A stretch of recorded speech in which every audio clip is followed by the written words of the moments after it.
tanpa hak angket, Mahfud MD ungkap cara lain makzulkan presiden dan batalkan pemilu.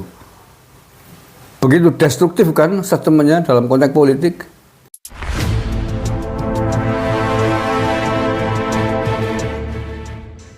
Assalamualaikum warahmatullahi wabarakatuh. Saudara-saudaraku yang saya cintai, saya banggakan, bertemu lagi dengan saya, Agus Semar, dari lereng Gunung Slamet di Banyumas, Jawa Tengah, 5 Maret 2024. Saya nggak habis pikir dengan Pak Mahfud MD. Saya kira kemarin itu ketika beliau mengatakan ya semacam pamitan lah ya, mengatakan sebagai mantan cawapres itu, saya kira beliau sudah legowo betul gitu. Tetapi faktanya ternyata tidak. Ternyata justru Pak Mahfud MD lah yang menurut saya menjadi salah satu provokator penting terhadap isu-isu pemakzulan. Provokator terhadap gerakan-gerakan massa yang menyuarakan pemakzulan. Saya jadi ingat peristiwa beberapa waktu yang lalu ketika masa kampanye, ketika Pak Mahfud MD menerima petisi 100, beberapa orang dari petisi 100 yang membahas pemakzulan presiden. Ketika itu saya sudah menilai bahwa ini tidak benar. Tidak benar mengapa orang yang mau menggulirkan atau mau memakzulkan, berniat memakzulkan presiden bisa diterima dengan hangat di ruangan kerjanya Menko Polhukam. Menurut saya itu tidak logis dan tidak masuk akal. Mestinya boro-boro diterima, mestinya diusir. Ya bagaimana mungkin seorang menteri, apalagi jabatannya Menko Polhukam ya. Sekali lagi Menko Polhukam, Menteri Koordinator Politik Hukum dan Keamanan, yang seharusnya dengan sekuat mungkin, dengan segala daya upayanya menjaga kewibawaan dan keamanan presiden, kemudian menerima gerombolan orang yang ingin memakzulkan presidennya. Ini menurut saya tidak masuk akal. Ketika itu saya mencurigai, jangan-jangan Pak Mahfud MD berada di balik gerakan ini.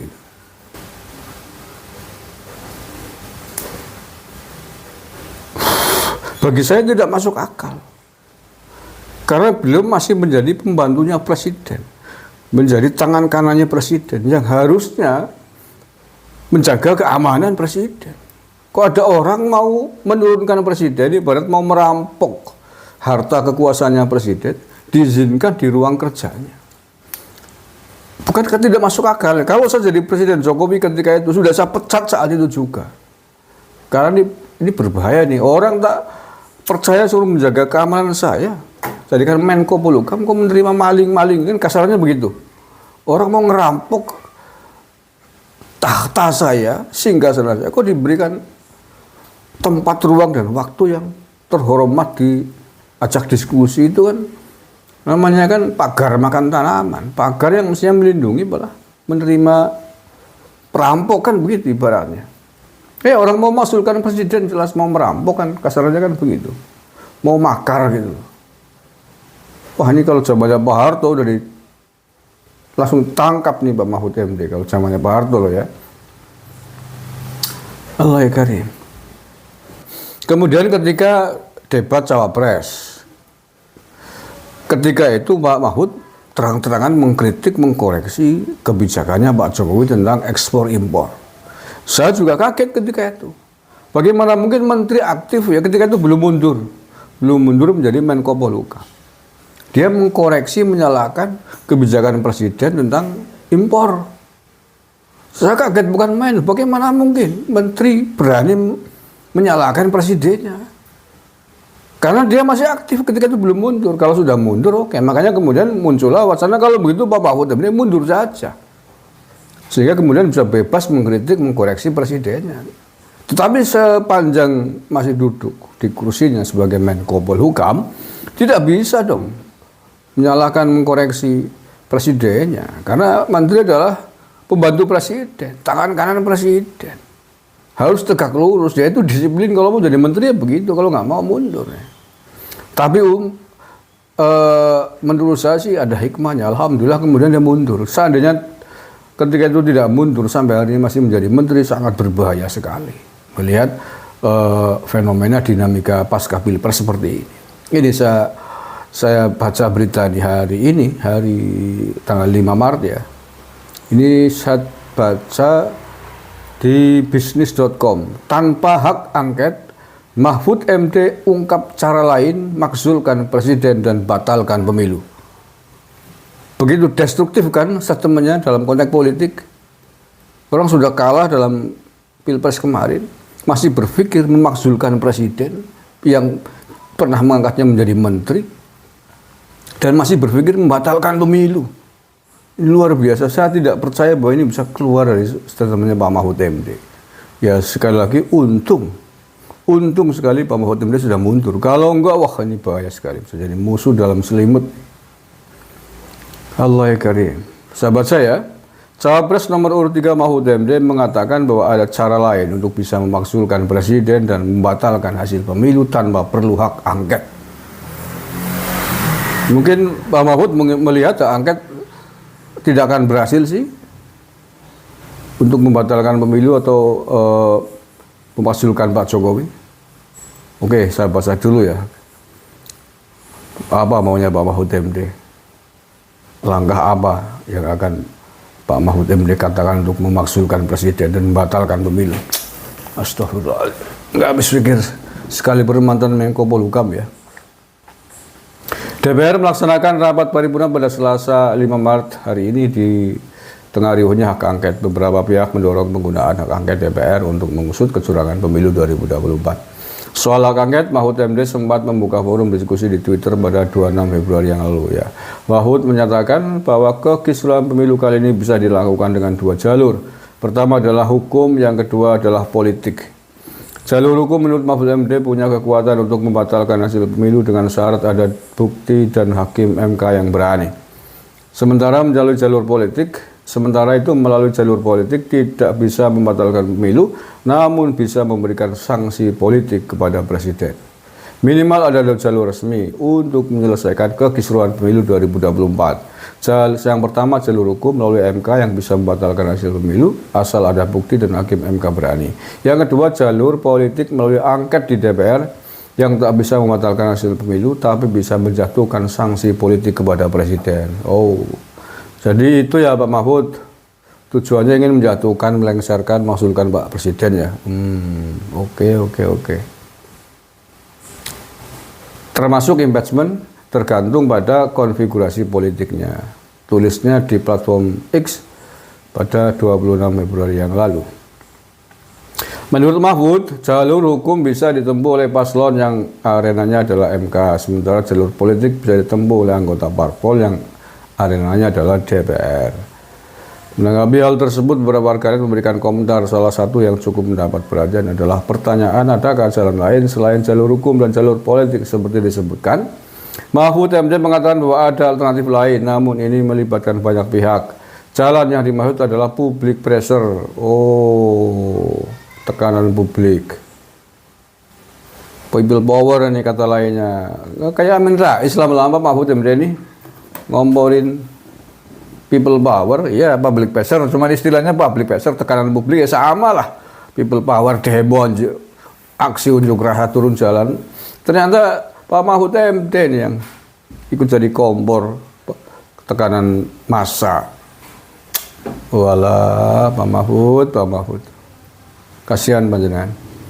Jalan lain ada tapi sebagai penguat atau public pressure, misalnya tekanan civil society, ya tekanan masyarakat sipil kan, ya demo-demo itu, sivitas akademika, ya mahasiswa kan, kelompok pengusaha dan lain-lain. Dalam banyak pengalaman keberhasilan justru karena dukungan dari jalur-jalur dari luar jalur-jalur resmi, kata Mahfud. Iya, ya unjuk rasa, berarti termasuk Pak Mahfud MD yang mengompori, sehingga kenapa beberapa hari terakhir ini banyak public pressure, banyak tekanan dari massa, aksi massa unjuk rasa di Jakarta. Pak Mahfud ini ternyata ya, Ya Allah, Pak Mahfud, Pak Mahfud. Menyesal saya. Ya, menyesal plus kasihan Pak Mahfud. Panjangan ini persis kayak Amin Rais nih lama-lama. Hilang Amin Rais, tumbuhlah Mahfud MD ini kalau begini caranya. Bos sudahlah Pak Mahfud MD. Sudahlah, udah kalah ya sudah. Ini kalau begini caranya ya panjenengan, aduh kasihan, saya nggak tega sebenarnya. Karena panjenengan sebelum ini dikenal sebagai pakar, akademisi, ahli hukum yang menjadi rujukan banyak pihak di negara ini. Tapi kalau kemudian gara-gara kalah pilpres, kekecewaan politik, sikapnya menjadi sangat destruktif begini ya. Allah ya Karim, astagfirullahaladzim. Karena tidak akan kuat Pak Mahfud. Panjenengan perolehan suaranya hanya 16%. Ganjar Mahfud hanya 16%. Saya nggak tahu tuh suaranya Pak Mahfud berapa persen, suaranya Pak Ganjar PDIP itu berapa persen. Saya malah curiga Pak Mahfud hanya menyumbangkan mungkin sekitar 6%. Dari total suara 16%-nya Ganjar Mahfud. Karena apa? Karena di Madura sendiri, ya saya pernah bikin videonya kan, beberapa waktu lalu di salah satu TPS di Madura, pada saat PSU, pemungutan suara ulang, Pak Mahfud hanya dapat 1 suara. Pasangan 03-nya dapat 1 suara, itu unlogik sama sekali. Sangat tidak masuk akal sekali bahwa di Madura Pak Mahfud MD tidak dipilih. Hanya dapat 1 suara. Siapa nih? Ya mungkin saksi dari Partai 03. Yang lain berarti ogah dengan jenengan Pak Mahfud. Jadi dengan berkaca kenyataan itu, sudahlah Pak Mahfud. Panjenengan jadilah pakar ilmuwan yang husnul khotimah dalam kepakarannya, keilmuannya. Berakhirlah dengan baik gitu loh. Jangan seperti ini nanti kayak Pak Amin Rais nasibnya jenengan Pak Mahfud. Kasihan kita, nggak tega loh. Iyalah. Coba kalau ya sudah legowo saja, apalagi kapasitas panjenengan cawapres. Legowo terima hasil pemilu kalau misalkan tidak ditemukan ada beberapa kecurangan, dugaan pidana pemilu di kubunya Pak Mahfud, ya sudah lah panjenengan udah pasti sangat tahu lah. Sangat tahu, tidak mungkin tidak perlu saya ulang, tidak perlu kita semua ceritakan. Pakar hukum tahu larinya kemana, ya ke Bawaslu atau ke Mahkamah Konstitusi. Udah itu saja, nggak usah provokasi, ada public pressure, tekanan massa, ngompori mahasiswa untuk demo, akademisi, pengusaha dan lain-lain, hak angket segala macam. Itu kan nggak benar namanya, mendidik anak-anak muda nggak benar Pak Mahfud.